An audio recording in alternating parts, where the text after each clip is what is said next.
Rolling with the triple C, I'ma make him bend the knee. Rolling with the triple C, don't really count the heat.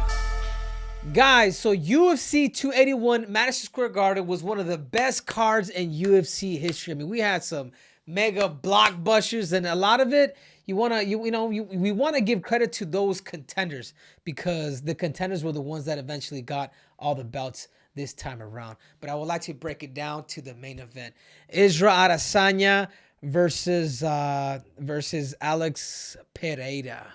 And this fight, I think, moving forward, the fight happened the way it happened. Israel ended up losing. But I think moving forward now, what is it that's next for a guy like Israel or a guy like Alex? I personally think I would like to start off with Israel. I think Israel needs to take some time.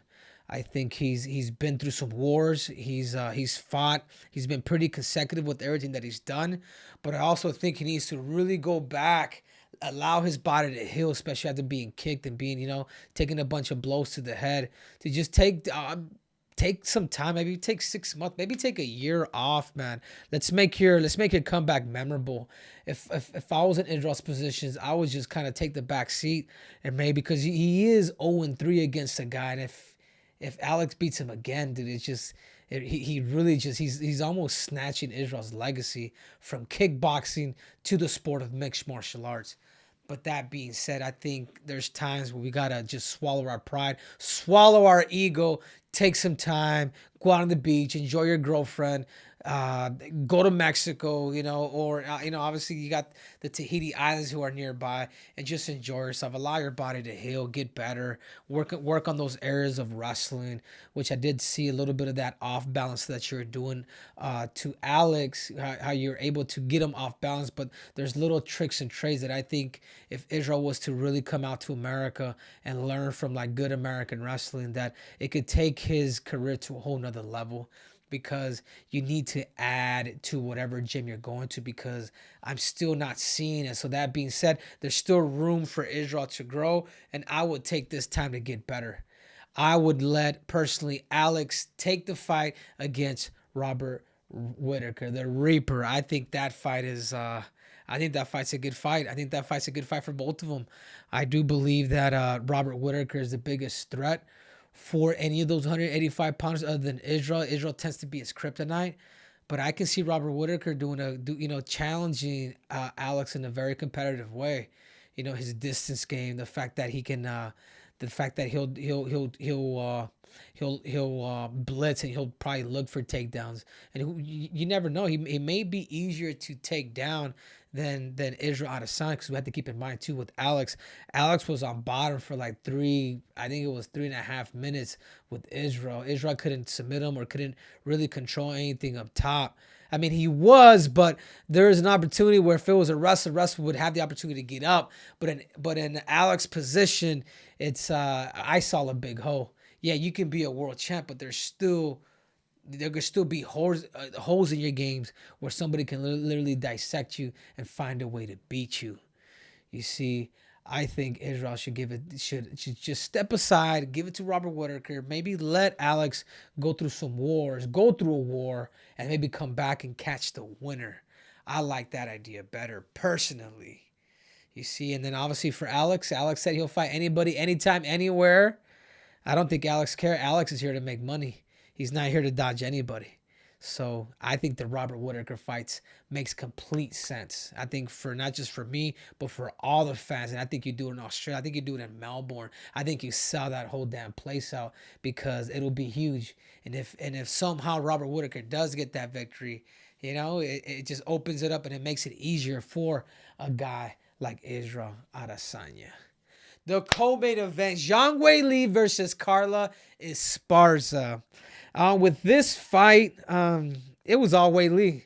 But I did see some tendencies with Weili, because if Carla Esparza is able to crack you, that means Weili, that she lost discipline in that distance game that we've been working on.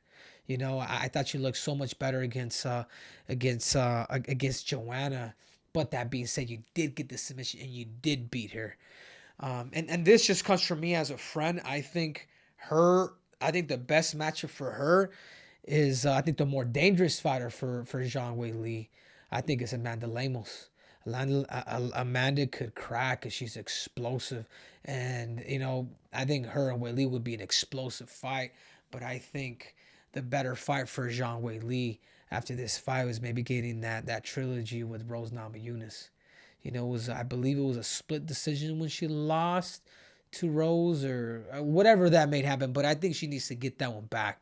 And I think for Rose being gone that long, I think it's only going to help Weili too. So if I was in Weili's corner, or if I was one of the coaches, I would say the better fight for you, even though you're 0-2 against, but you've also got a lot better, Weili. It is Rose Namajunas. The more dangerous fight, if you want my opinion, who could also grapple, who could also submit, is Amanda Lemos. And that's where you and your team are gonna have to decide what fight is worth more for my legacy. Whether it's Amanda with the slick striking hands and show kick too, she's not gonna be afraid to strike with Weili, or is it Thug Rose who she's 0-2 against, where I know that Weili has gotten better. So if it was up to me, I'd go Rose. The more dangerous fight, I think, it's Amanda Lemos. It's up to Zhang Weili, but I think either way, I think Weili gets it done with either one of them. The co-main event, Dustin Poirier versus Michael Chandler. What's next for Poirier? I think Poirier said it right. I think Dariush, that's the only fight that's possibly next for him to eventually get the next title shot. I'm not sure if Dariush wants to wait. He's gone through what is a 5-6 fight win streak where he's had the ability to just wait, man, because there's nothing like getting a title shot at 155 pounds, one of the toughest divisions. I believe it's the second toughest division next to the bantamweight division at 155 pounds. But Dariush is a warrior, man. He's a gladiator. He proved me wrong against Gamrot. I thought Gamrot was going to be the next guy in line to fight for the title. I thought Gamrot was the next promising star, but Dariush just has that style, man, that could beat anybody. And for that reason, you don't want to doubt a guy like that. When somebody proves you wrong, you become more of a fan. But that being said, for Poirier, if he's able to get that fight, that's the perfect fight, and that's a perfect matchup for him stylistically. But at the same time, will you have the tenacity and the defensive skills to grapple and to roll with a guy like Dariush, who has always chained his strike into his wrestling? So I love that fight for him. For Michael Chandler, Iron Michael Chandler. Michael Chandler, he's entertaining. He's entertaining, man. That's the word that comes to mind. But also being entertainers could also cost you, Michael. I think doing a bunch of suplexing him, which doesn't do anything. It's not wrestling. You don't get points for that. I think you waste a lot of energy doing certain things. And I think that's what cost you the fight against a guy like Dustin Poirier. Throwing too much power in the beginning. I think if Michael Chandler really becomes more of a competitor, he'd be a lot more dangerous. But it seems to me, in my eyes, if he was my friend, I'd be like, hey, stop the entertainment. You have to win. It's all about the belt. People know who you are. You're entertaining, but entertainment doesn't win you belts. And it backflips doesn't win you the belts. It just doesn't. It doesn't. So if he's able to get that fight with Conor McGregor, I think it's good. But other than that, Chandler, become more of a competitor, bro. Understand your threshold. You lost that fight with Poirier because you blew your wad in the first round. You weren't able to capitalize in the third, and it was up for grabs because I believe you won the first. Poirier maybe won the second, and then it was up third, and because you exceeded so much energy with the takedowns and blitz power, it also cost you that fight. And you could have finished. You had the ability to have wrestled Poirier a little sooner to win that fight. You don't always have to put on this spectacular performance in order for you to be the best in the world. You just have to win. And don't forget that, because it's all about winning. At the end of the day, you lose your next fight or something like that happens, like people forget, you're old news. But when you win and you continue to keep this win streak going, it's only going to elevate you, because at the end of the day, it's all about gold. It's all about having gold around your waist.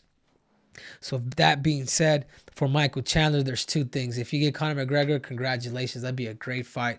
I think Conor, because you don't kick, I think it's a good fight for Conor too. But the entertainment stuff it's gotta stop, dude. I mean, if you can entertain and win, cool. But if you're just entertaining and putting on good fights, it's just not good for you, Chandler. And I mean that as a cauliflower Conrad. This comes straight from my heart. That you need to become more tactical and you need to understand your threshold a little bit more, because a couple more losses, man, and you'll slowly start to see that the fans, the bandwagon fans will completely start jumping ship somewhere else. So again, that's my breakdown. UFC 281. What you got for me, Michael? Only correction I have for you, you were saying you wanted to see Pereira go against Whittaker. Whittaker is currently slated to go against Paulo Costa on that Perth card. But that's not true. There's nothing officially signed with Paulo. I don't think Paulo's already talking about boxing. Paulo's asking for a lot of money to the UFC, where the UFC's not gonna give him anything. You know, he's asking for like $1 million or something to fight. Like, are you sure? I mean, I don't know if the UFC hasn't officially, but it was definitely out there. No. It's open, and you don't think it'd be too soon though for Pereira? I mean, that'd be after a war to turn around. I mean, that'd be. It could be too. But you gotta understand, like, these guys were accustomed to kickboxing. I think for anybody else it'd be too soon. But I think for a guy like Pereira, I don't think so. I think I'd be curious to see what Dana White and the UFC would do, because that would be money. And Whittaker only fights once a year. That's the only problem if Whittaker becomes champion, is he literally only fights once a year. You know, so that's another scary thing. Even though I'm a fan of Whittaker, he doesn't fight as often. You know, so, but he does, when he does fight, man, he puts the hurting on people, whether it's Marvin Vettori or Kevin Gastelum, and that guy, I'm like, boo, you got my respect. I know both these guys. I know how tough they are and what he's able to do. Sounds like you think Whittaker might have the edge in that Pereira matchup. I think he'd be a tougher matchup for Pereira than actual Israel. Yes, I do. I would have to see. I still don't know who the winner would be. But I do think he would be a tougher matchup because of his lateral movements. It's a different distance game. This is the first time you're fighting this guy. And Whittaker could possibly bring in like the more leveled up wrestling. That's the stuff that's going to be key in order to beat a guy like Alex Pereira. So thank you guys again for watching. It means a lot to me. So you guys remember, there's more breakdowns, there's more technique, there's more tactics, and there's definitely more cringe. So make sure to subscribe and click on that button. I'm out!